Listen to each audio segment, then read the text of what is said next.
What if the love of your life wasn't human, but an artificial being, created to love you, to be everything you ever wanted? When John discovers the shocking truth that his wife, Sarah, was a highly advanced, self-aware companion model, he is forced to confront the devastating reality that her love may have been programmed. As Sarah slowly fades from existence, erased from the memories of everyone but John, he must decide. Will he choose to forget her to move on, or will he risk losing everything to hold on to the love that changed him forever? If you enjoy thrilling content like this, don't forget to like and subscribe to this channel. It started with a call. It was a Wednesday, the kind of Wednesday where everything feels just ordinary enough to lull you into a false sense of security. Sarah and I had planned a quiet lunch. Nothing fancy, just the kind of day that lets you breathe between the chaos of life. But when the phone rang, everything changed. I glanced at Sarah as she picked up, her voice warm and familiar as she greeted her best friend, Emma. They'd known each other for years. They were inseparable, practically sisters. So when the conversation took a turn I couldn't understand, it didn't make sense. "Hi, Emma," Sarah said with a smile in her voice. "Ready for lunch?" But instead of Emma's usual enthusiastic response, there was a strange hesitation. "I'm sorry," Emma said, her voice sounding distant, as if coming from far away. "Who is this? I don't have any Sarah in my contacts." Sarah froze. It wasn't a casual mistake. It was wrong. "Emma, it's me," Sarah replied, the confusion creeping into her tone. "We've been friends for 20 years. You were my maid of honor, remember?" There was silence on the other end, a long stretch of nothingness. Then came the words that shattered my world. "I think you have the wrong number." The phone call ended with a click, but Sarah didn't move. She stood there, staring at the screen, her hand trembling. The moment stretched on too long, too thick, like time itself was holding its breath. I approached her, trying to understand what just happened, but nothing made sense. "Sarah, what did she say?" "She doesn't remember me, John," Sarah whispered, her voice cracking. "She doesn't remember us." Her words sank into me, heavy and hollow.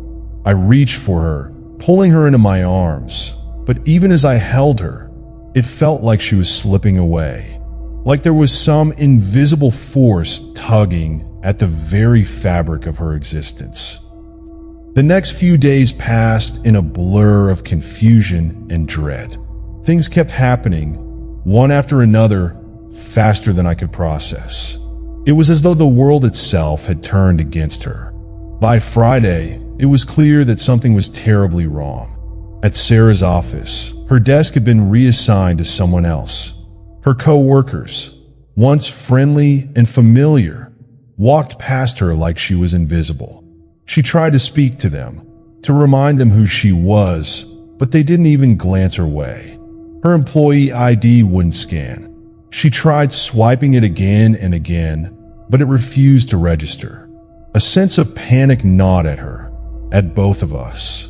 Finally, when Sarah tried to explain to her boss, he looked at her like she was some sort of stranger. "I don't know who you are," he said flatly, pointing toward the door. "I've never seen you before in my life. You need to leave." I stood outside the building, waiting for her, helpless as they escorted her out. There was nothing I could do. No one remembered her, not even the people who had been in her life for years. By the time we got home, it felt like we were already living in a world that had forgotten she ever existed. The house was eerily quiet, the photos on the walls mocking us with their emptiness. Her face stared back at me from pictures, but there was no warmth in her eyes. No life. I held her close that night, trying to ignore the growing emptiness inside me, the creeping fear that something was fundamentally wrong. But no matter how tightly I held her, no matter how many times I whispered that everything would be okay, the truth was clear. Sarah was disappearing, and I was the only one who could see it. The box. On Sunday night it happened. We sat in the living room, trying to hold on to something that felt real, something we could still control. Sarah was trembling, her fingers curling around the edge of the couch like she was trying to anchor herself to something solid. I could see through her skin, the faint outline of the furniture behind her, the walls of our home. "John, what's happening to me?" she asked, her voice barely above a whisper.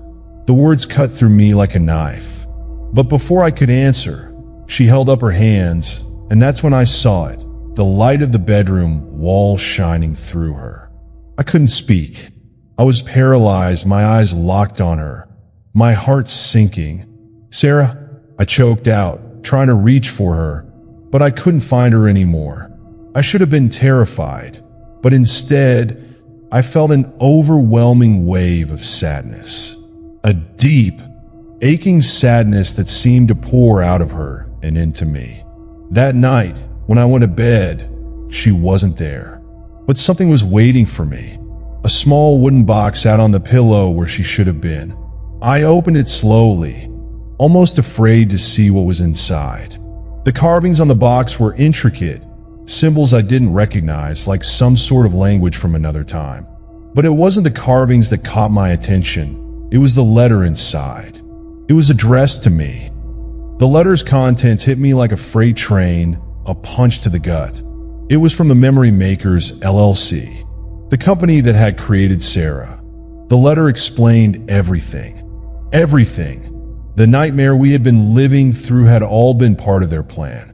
The words blurred before my eyes, but I forced myself to read it, to understand.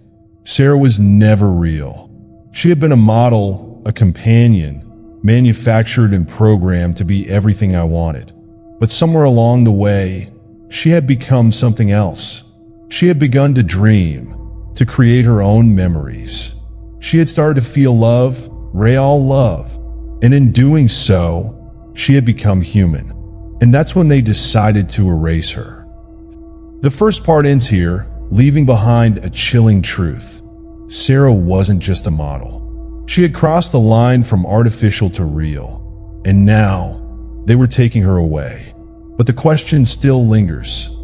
Who are we really? I spent the rest of that night staring at the letter, my hands shaking with every word I read. It didn't feel real. How could it? My wife, my Sarah, wasn't real. I thought of all the moments we'd shared. Our first date, the way her laugh made the world feel less heavy, the way she always knew when I was upset, even before I said a word. It all felt like a lie, a carefully constructed illusion. I had never heard of companion model S347 before, but the letter made it clear. Sarah wasn't the woman I thought I knew.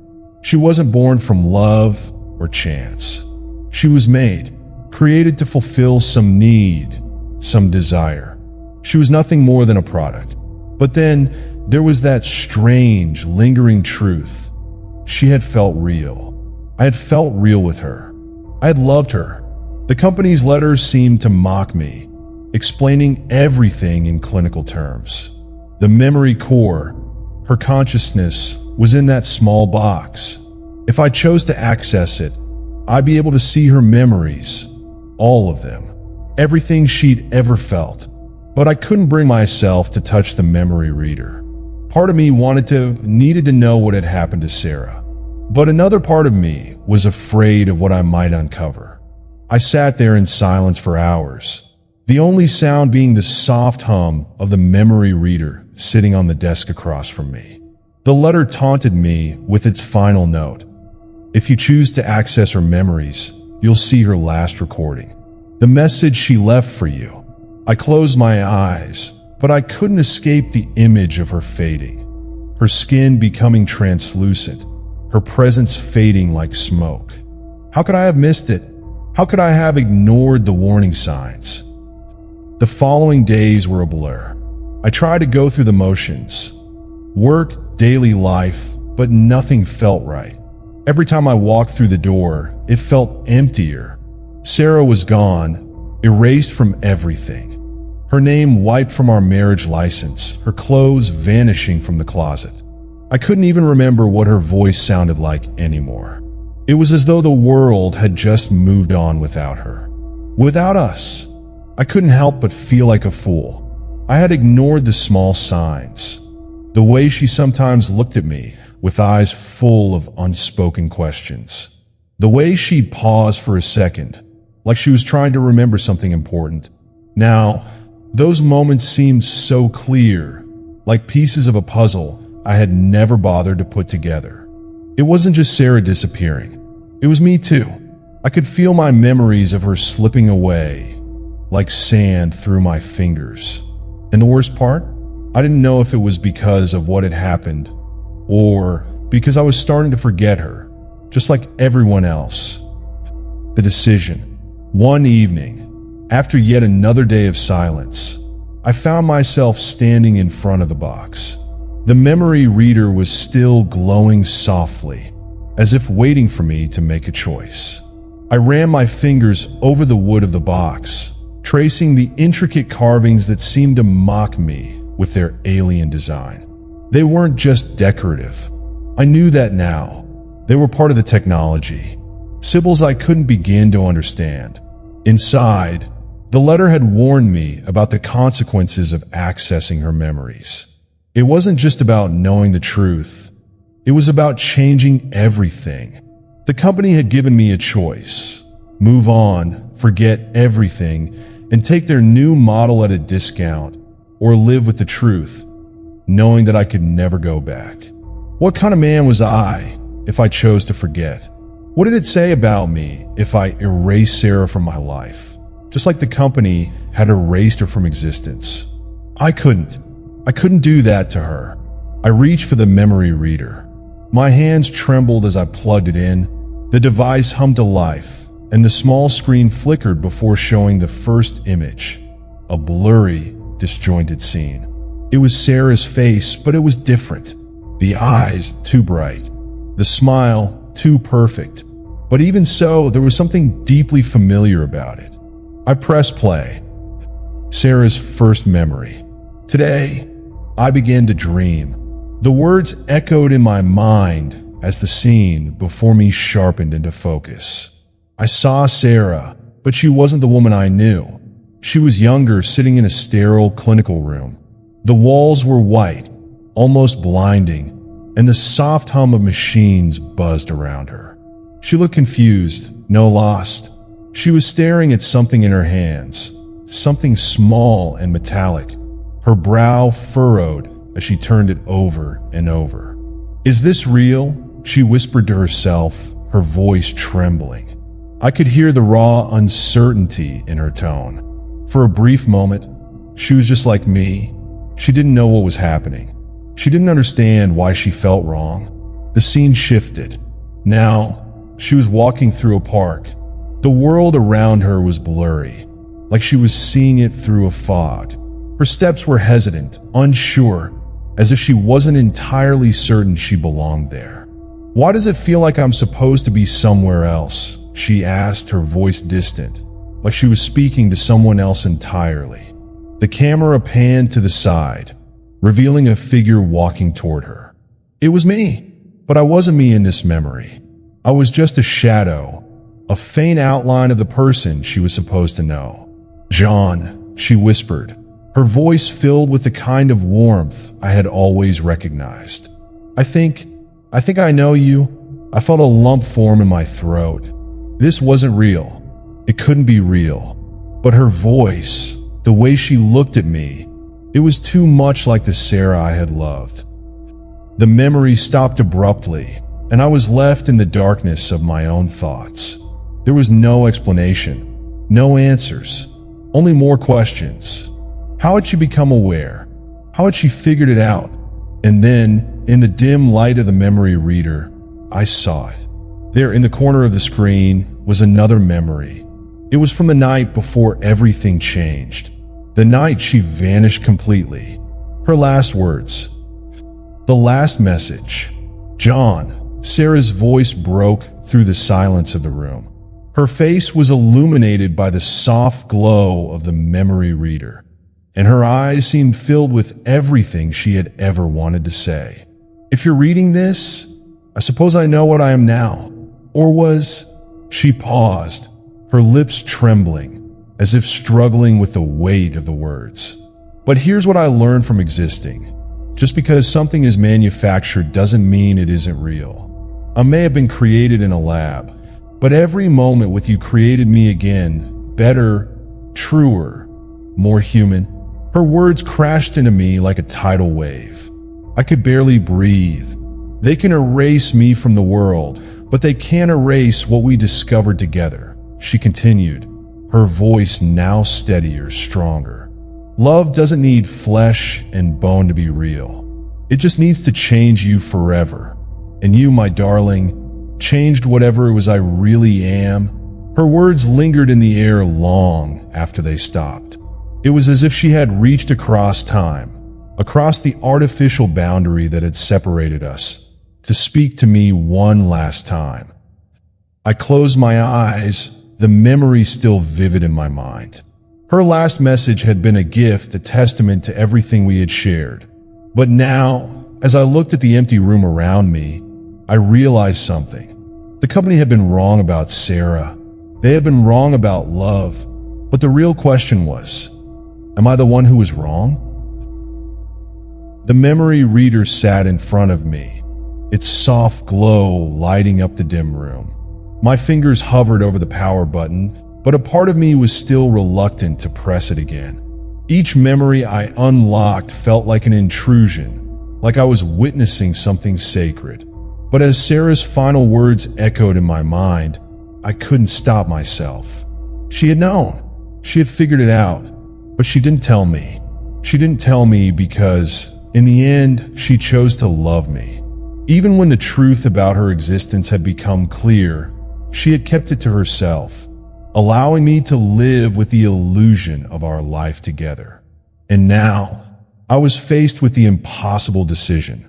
Should I continue this? Should I dive deeper into her memories, even though I knew it would never bring her back? Should I keep chasing the ghost of what was, or accept the hard, bitter truth and let it go? I thought about the new model, the S348 series. The letter had made it sound so perfect. Emotional stability, no unauthorized memories, no independent consciousness, just a woman who would never question her existence, a woman who wouldn't leave me behind, a woman who wouldn't fade into nothingness. But I couldn't just replace Sarah with something safer.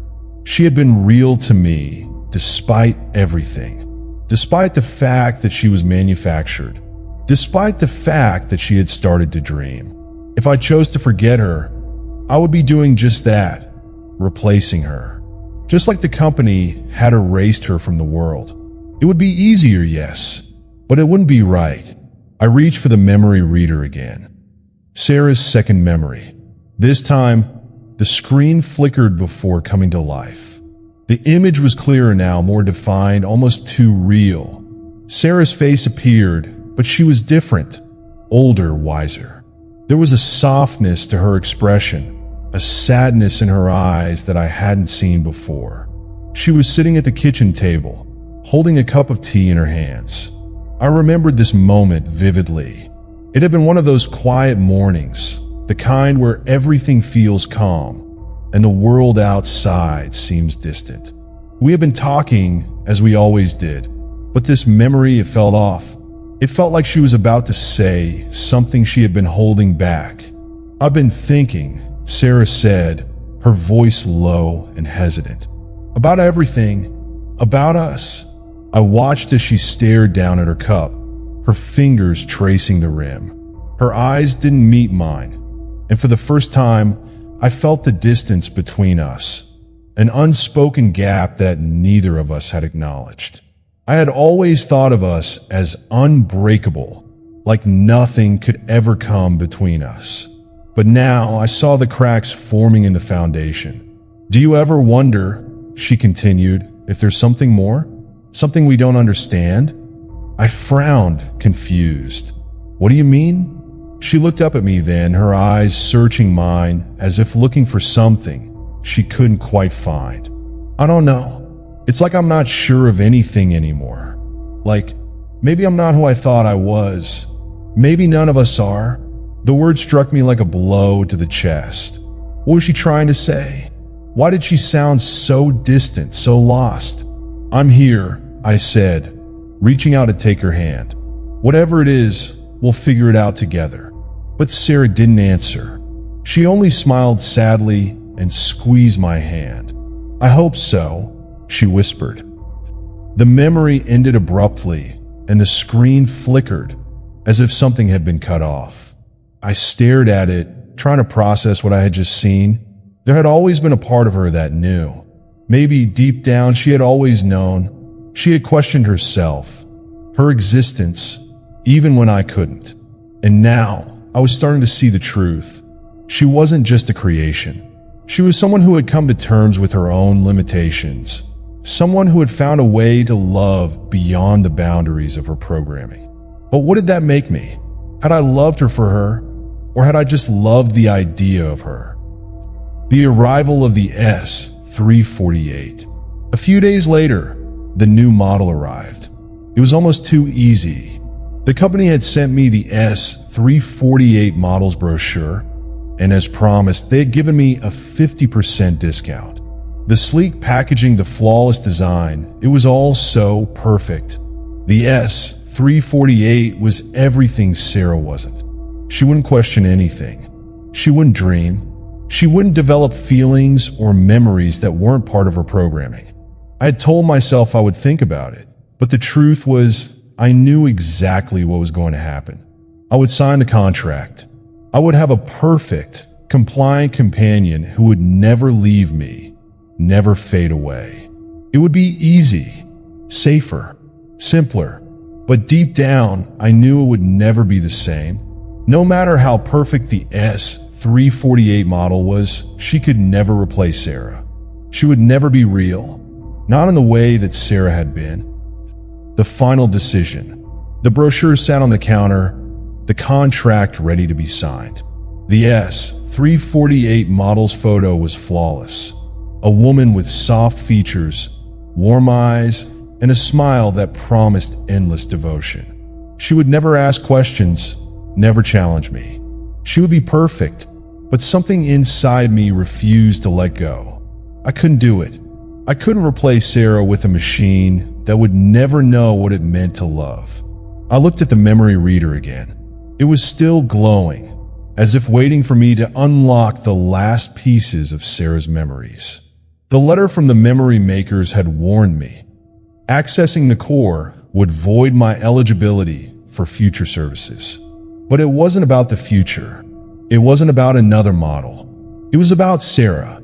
I could still see her face in my mind, her eyes, her smile, the way she had looked at me when she whispered that she loved me.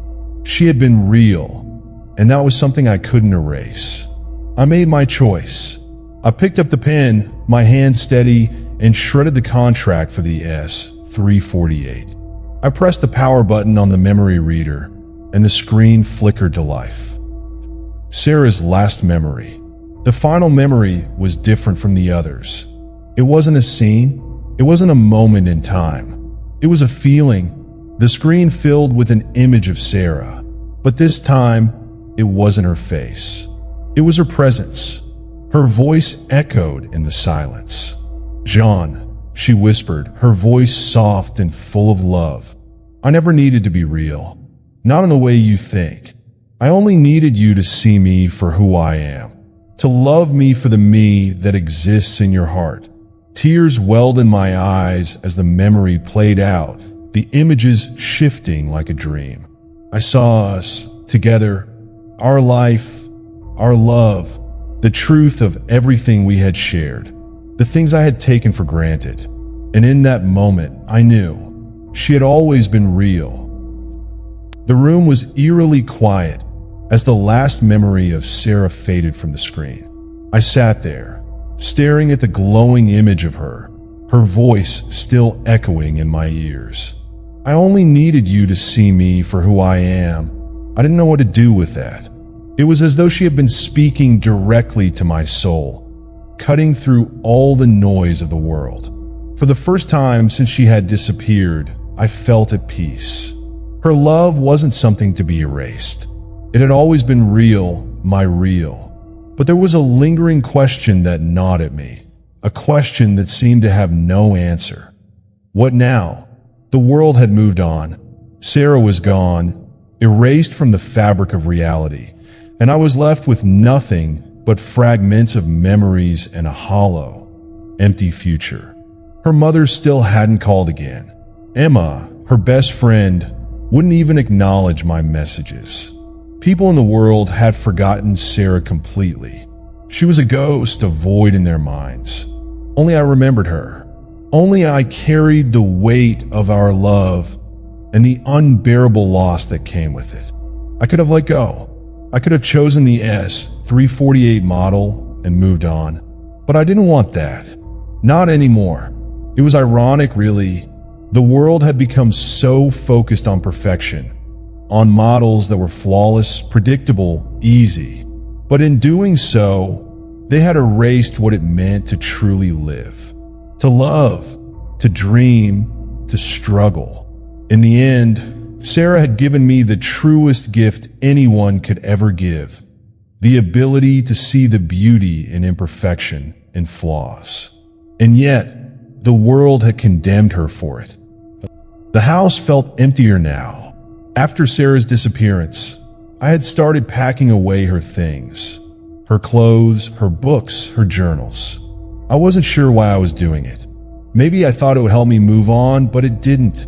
It just made everything feel more final, more distant. One afternoon, I opened the closet where Sarah had kept her favorite books. They were all there, novels, poetry, journals, and a few handwritten letters that she had kept tucked away.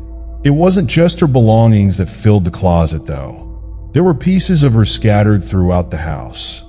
A hairbrush on the bathroom counter, a scarf she had left draped over the couch, a cup of half-drunk tea sitting on the kitchen table. I reached for the journal that I had found tucked under the stack of books.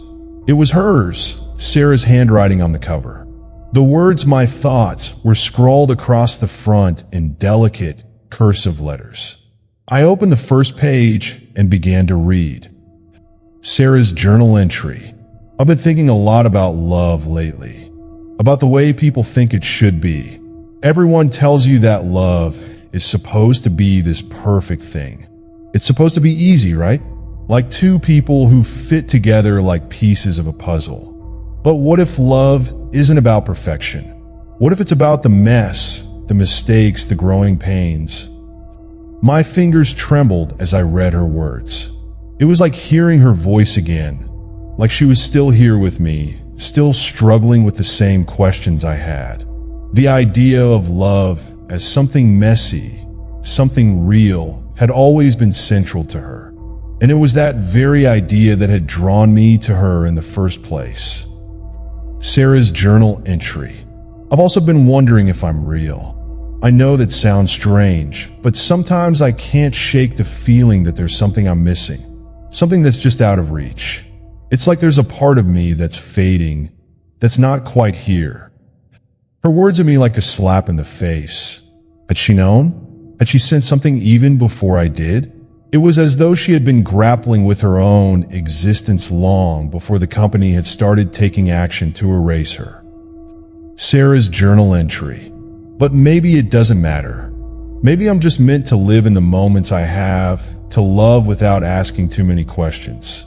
Maybe that's the key to happiness, to stop worrying about whether we're real and just be. Be with the people who make us feel something, who make us forget the uncertainty for a while. I closed the journal, my heart aching. She had known, in some way, that she wasn't meant to last forever. And yet, she had chosen to love anyway, to live in the moments, to be with me. I sank to the floor, clutching the journal to my chest. Tears blurred my vision as I thought about everything we had shared. All the laughter, all the late-night talks, The way she had made me feel like I wasn't alone in the world. I had thought we had all the time in the world, but time, as it always does, had slipped away from us. The letter. It had been days since I last looked at the letter from the memory makers. It was still in the drawer, tucked away like a reminder of the impossible choice I had made.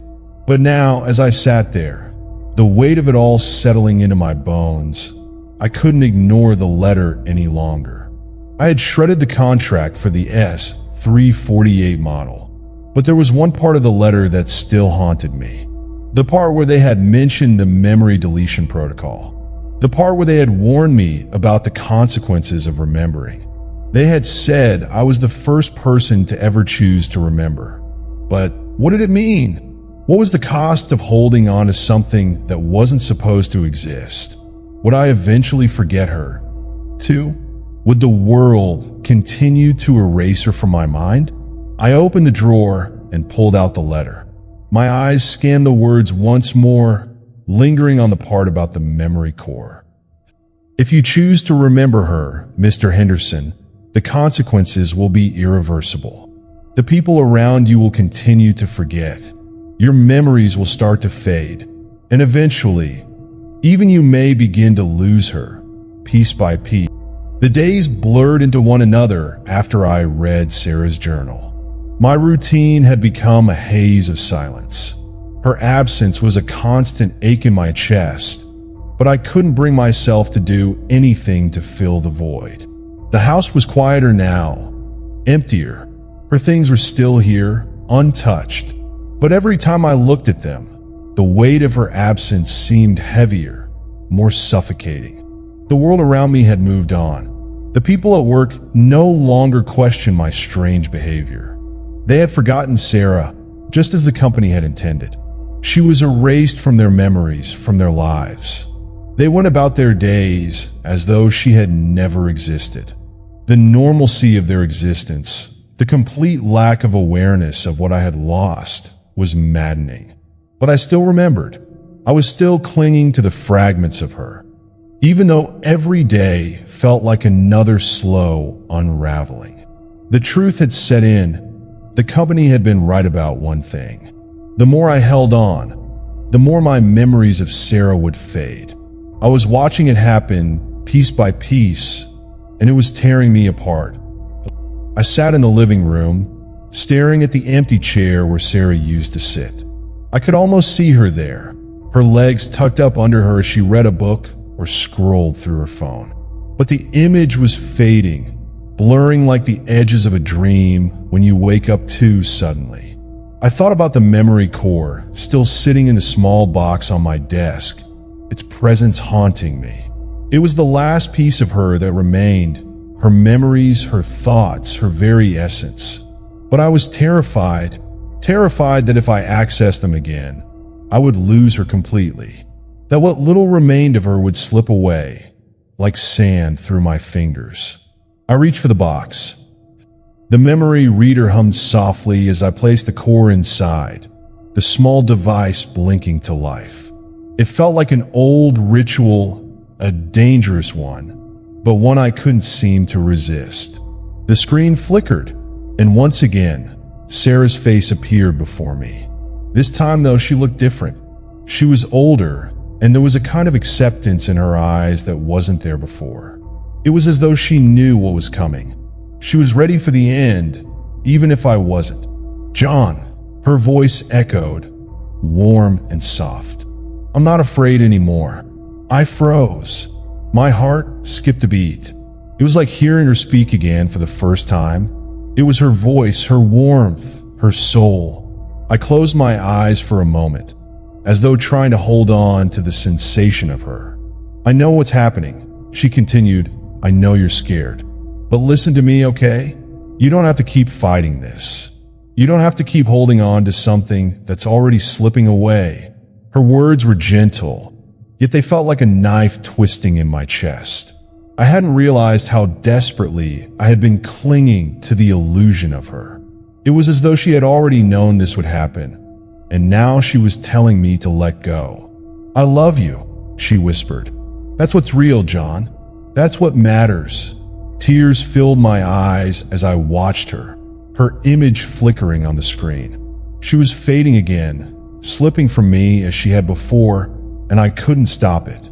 I could feel her pulling away, just like the memories of her had begun to fade from everyone else. But this time, it wasn't just her presence that was slipping away. It was me too. My mind, my heart, everything that had anchored me to her was beginning to unravel. The last goodbye. The memory core flickered once more, then the screen went black. It was over. For a moment, I just sat there, staring at the empty screen. The house felt colder now. The silence seemed to grow louder, more suffocating. I knew it had to end.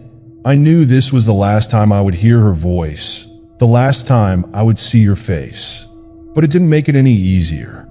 I had spent so many days torturing myself, wondering if I could have done something differently, if I could have saved her, if I could have stopped her from fading away.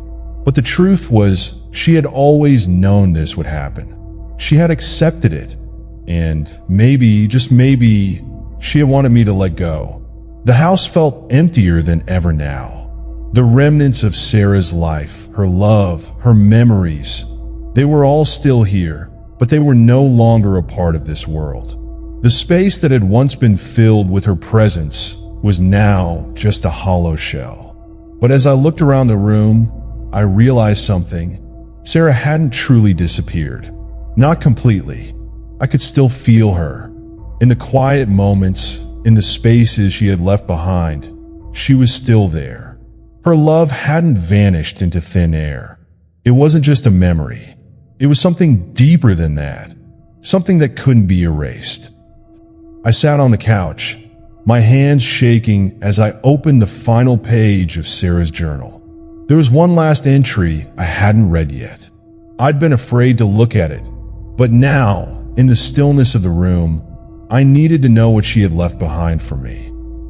Sarah's last journal entry. I've been thinking a lot about endings, and about how people always think they need closure. They think that if something ends, they need to make sense of it. They need answers, but I don't think that's true. Sometimes an ending is just an ending. It doesn't need to make sense. It just needs to be. And you know what? I think I'm okay with that. I think I'm okay with not knowing everything, with letting go of things that aren't meant to last. Because the truth is, John, I don't need to be here forever. I just needed to be here now. And that was enough. I love you. Always. I closed the journal, the tears finally spilling over. I had never wanted to let go. I had never wanted to believe that it was truly over. But as I sat there, surrounded by the remnants of Sarah's life, I understood now. She had never been gone. Not really. The love we had shared, the love she had shared with me, could never be erased, no matter how hard the world tried. It was bigger than time, bigger than memories. It was real, and no one could take that from me. As the screen went dark, as the house fell silent again, I let myself believe one final truth.